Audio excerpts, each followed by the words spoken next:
துலாம் ராசி அன்பர்களே, செவ்வாய் பெயர்ச்சியால் என்ன பலன்? அதாவது மீன மனையில் இருந்த செவ்வாய் பகவான் இப்போ மேச மனையில் ஆட்சி பலத்தோட வலிமையாக இருந்து பலனை தரப்போகிறார். அப்போது இந்த துலாம் ராசி அன்பர்களுக்கு இந்த செவ்வாய் பகவான் யார் அப்படின்னா, ஏழுக்குரியவன், திருமணஸ்தானத்தின் அதிபதியும் அவரே. அதே சமயத்தில் தனம், குடும்பம், வாக்குஸ்தானத்தின் அதிபதி தான் இந்த செவ்வாய் பகவான். இப்போ ஆட்சி பலம் ஸ்ட்ராங்காக இருக்கார். இதுவரைக்கு 6ஆம் இடத்தில் இருந்து வந்த கடன், நோய், எதிர்ப்பு, பகை ஸ்தானத்தில் இருந்து வந்த செவ்வாய் பகவான் இப்போ 7ஆம் இடம் என்று சொல்லக்கூடிய திருமணஸ்தானத்தில் வந்து அமர்ந்து கொண்டு ஆட்சி பலத்தோட ஸ்ட்ராங்காக இருந்து பலனை தரப்போகுது. நேர செவ்வாய் லக்னத்தை பார்க்குது. வேகமாக விரைவாக செயல்படக்கூடிய தன்மைங்கிறது இந்த காலகட்டம் நிச்சயமாக உண்டு. ஏன்னா செவ்வாய்ங்கிறது வேகம், அந்த வேகத்தோடு செயல்படக்கூடிய தன்மை, சுறுசுறுப்போடு செயல்படக்கூடிய தன்மை. அந்த செவ்வாய்ங்கிறது சில சமயங்களில் கோபம் வரும், ஆக்ரோஷம் வரும், நல்ல விஷயத்துக்காக கோபம் வரும். ஸோ இதெல்லாம் நீங்கள் எடுத்துக்கலாம். அப்போது செவ்வாய் பகவான் வலிமை பெறக்கூடிய இந்த காலகட்டத்தில் செவ்வாய்ங்கிறது தனத்தை கொடுக்கக்கூடியவன். ஏன்னா 2ஆம் அதிபதி அல்லவா, 2ஆம் அதிபதி ஆட்சி பலம். அப்போ என்ன அர்த்தம்? பணம், பொருளாதாரம் வலிமையடை போகிறதுன்னு அர்த்தம். அப்போ இதுவரைக்கு காசு பணம் சார்ந்த விஷயத்தில் பிரச்சனை இருந்து கொண்டிருந்த இந்த துலாம் ராசி என்பர்கள் இப்போ உங்களுடைய முயற்சியால் அது தீர்க்க போறீங்கன்னு அர்த்தம். ஏன்னா 2ஆம் அதிபதி 6ல் இருந்தார். பணம் ஒரு எதிர்ப்பில் இருந்தது, ஒரு பகை அப்படிங்கிற இடத்துல இருந்தது. இப்போ அது தீர்க்க போகிறது.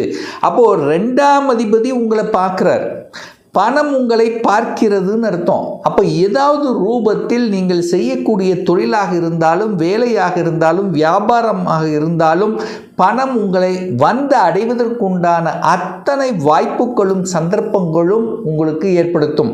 பணம் எங்கேயாவது கொடுத்து வைத்தீர்கள் என்றால் அந்த பணம் உங்களுக்கு திரும்ப கிடைக்கக்கூடிய சாத்தியக்கூறுகள் இந்த காலகட்டம் சிறப்பாக இருக்கிறது.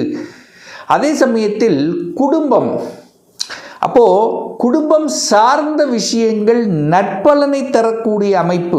அது 7ஆம் அதிபதி 7ஆம் இடத்திலேயே ஆட்சி பலம் ஸ்ட்ராங்காக இருக்குது. அப்போ 7ஆம் இடம் திருமணம் அல்லவா.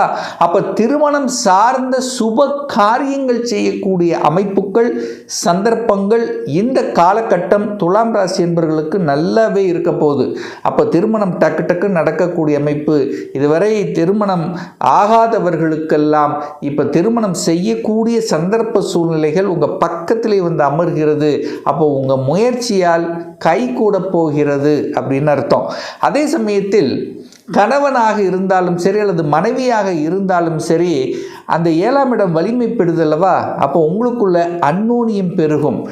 சின்ன சின்ன கருத்து வேறுபாடுகள் இருந்து பிரிந்தவர்கள் அல்லது கொஞ்சம் ஒரு கசப்புணர்வோடு இருக்கக்கூடிய தம்பதிகள் எல்லாம் இந்த காலகட்டம் விட்டு கொடுக்கக்கூடிய மனப்பான்பு, நம்ம குடும்பம் என்கின்ற பொதுநலத்தன்மை கண்டிப்பாக உங்கள் ஆழ்மனதில் விதைக்குங்கிறதுல மாற்று கருத்து என்பது நிச்சயமாக இல்லை.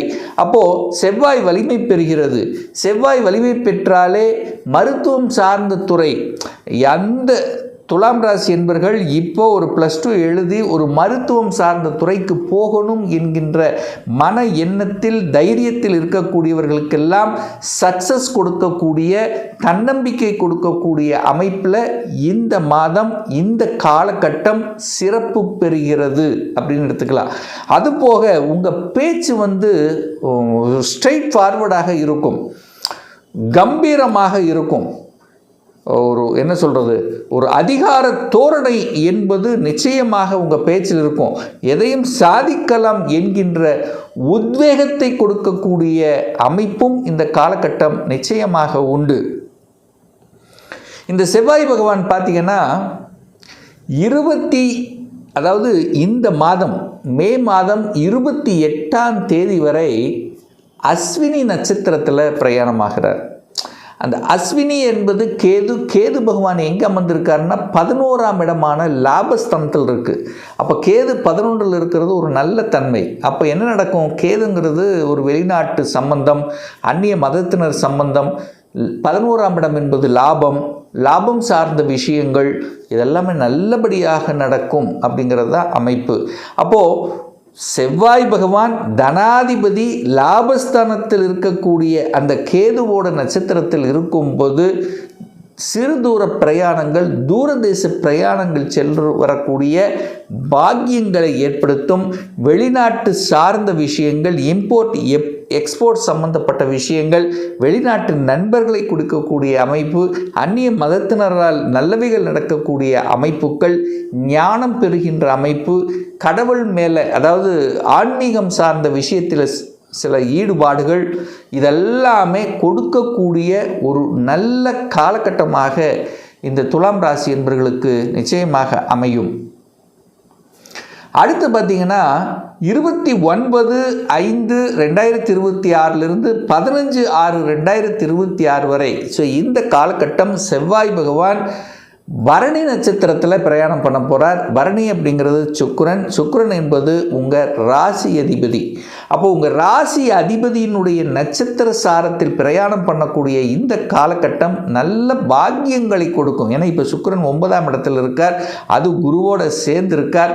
அப்போ நல்ல பாசிட்டிவ் பாக்கியங்கள் கொடுக்கக்கூடிய அமைப்பு உண்டு. வேலை இல்லாதவர்களுக்கு வேலை கிடைக்கக்கூடிய அமைப்பு, குழந்தை பாக்கியம் இல்லாதவர்களுக்கெல்லாம் குழந்தை பாக்கியம் கிடைக்கக்கூடிய தன்மை, தகப்பன் மூலமாக அனுகூலம் ஆதாயம் கிடைக்கக்கூடிய அமைப்பு, உயர் கல்வியில் படிக்கக்கூடிய ஆர்வங்கள். இதுவரைக்கும் ஒரு யூஜி டிகிரி தான் படிச்சிருக்கோன்னா கூட இப்போ ஒரு பிஜி படிக்கணும் என்கின்ற எண்ணங்கள், அதுவும் வெளியூரில் வெளி மாநிலத்தில் அந்நிய தேசம் போய் படிக்கணும் என்கின்ற ஆர்வங்கள். அதே சமயத்தில் பார்த்திங்கன்னா அந்த சுக்கிரன் என்பது கலைத்துறை.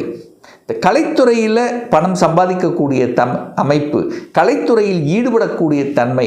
ஒரு சிலர் பார்த்திங்கன்னா திடீர்னு அரசியலில் சக்ஸஸ் கொடுக்கக்கூடிய அமைப்பு, அரசு சார்ந்த விஷயத்தில் ஒரு நல்லவைகள் நடக்கக்கூடிய அமைப்பு, கலைத்துறையில் எந்த கலைத்துறை என்ன இருந்தாலும் புதிய ஒப்பந்தங்கள் கிடைக்கக்கூடிய வாய்ப்புகள், சந்தர்ப்பங்கள் கண்டிப்பாக ஏற்படுத்தும். செவ்வாய்ங்கிறது நிலக்காரக, நிலத்தின் மேலே ஆசைகள் அல்லது வாங்கணுங்கிற எண்ணங்களை கொடுக்கும். ஒரு இடம், நிலம், வீடு வாங்கணும், வீட்டை ஆல்ட்ரு பண்ணணும், கட்டின வீட்டை வாங்கிறது, ஒரு வீடு ஷிஃப்ட் பண்ணுறது. ஸோ இந்த மாதிரி நல்ல மாற்றங்களை கொடுக்கக்கூடிய அமைப்பு என்பது இந்த காலகட்டம் ரொம்பவே நல்லா இருக்குது துலாம் ராசி அன்பர்களுக்கு. அடுத்து பார்த்திங்கன்னா 16/6/2026 அந்த செவ்வாய் பகவான் சூரியனுடைய நட்சத்திரம் என்று சொல்லக்கூடிய கிருத்திகையில் பிரயாணம் பண்ண போகிறார். ஸோ சூரியன் என்பது இந்த துலாமுக்கு 11க்குரியவன், லாபத்தை தரக்கூடியவன்.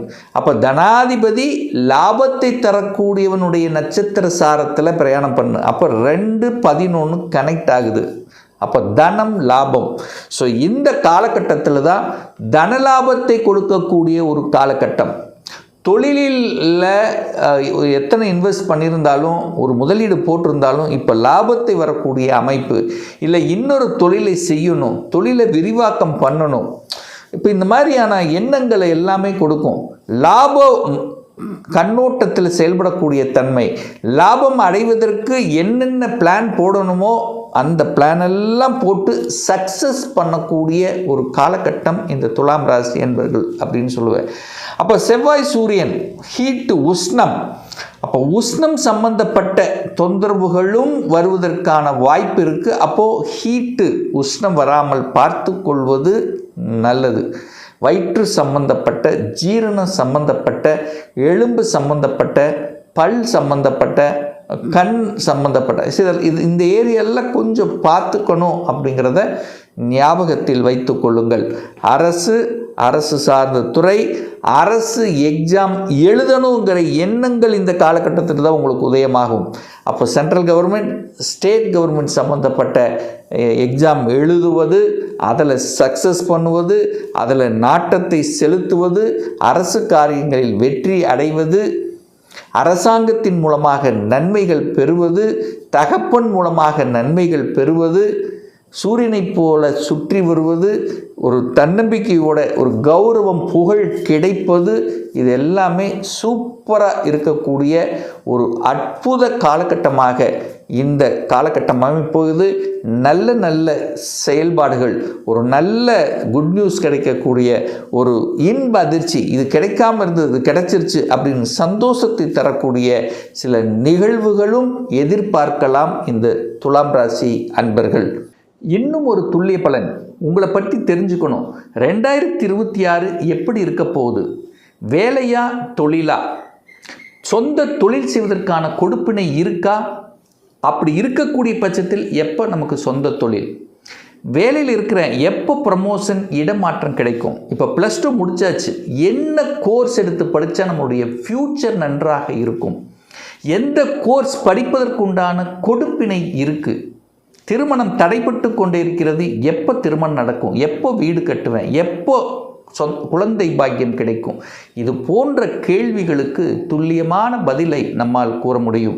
ஒரு பர்சனல் கன்சல்டேஷன் எடுத்துக்கணும், ஒரு சுய ஜாதகம் பார்க்கணும் என்று விருப்பப்படக்கூடிய அன்பர்கள் டிஸ்பிளே தெரியக்கூடிய நம்பருக்கு வாட்ஸ்அப் மூலியமாகவோ ஃபோன் கால் மூலியமாகவோ தொடர்பு கொண்டு அப்பாயின்மெண்ட் பெற்றுக்கொண்டு நேரடியாகவோ ஆன்லைன் மூலமாகவோ கன்சல்டேஷன் எடுத்துக்கலாம்.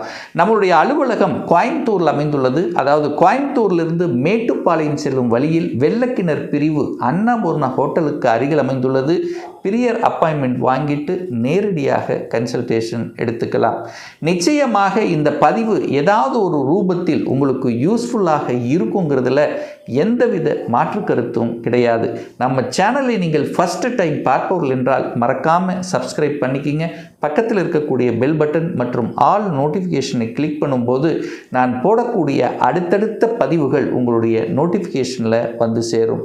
மீண்டும் ஒரு நல்ல பதிவில் உங்களை சந்திக்கும் வரை உங்களிடமிருந்து விடைபெறுவது உங்கள் அஸ்ட்ராலஜர் டாக்டர் சதீஷ்.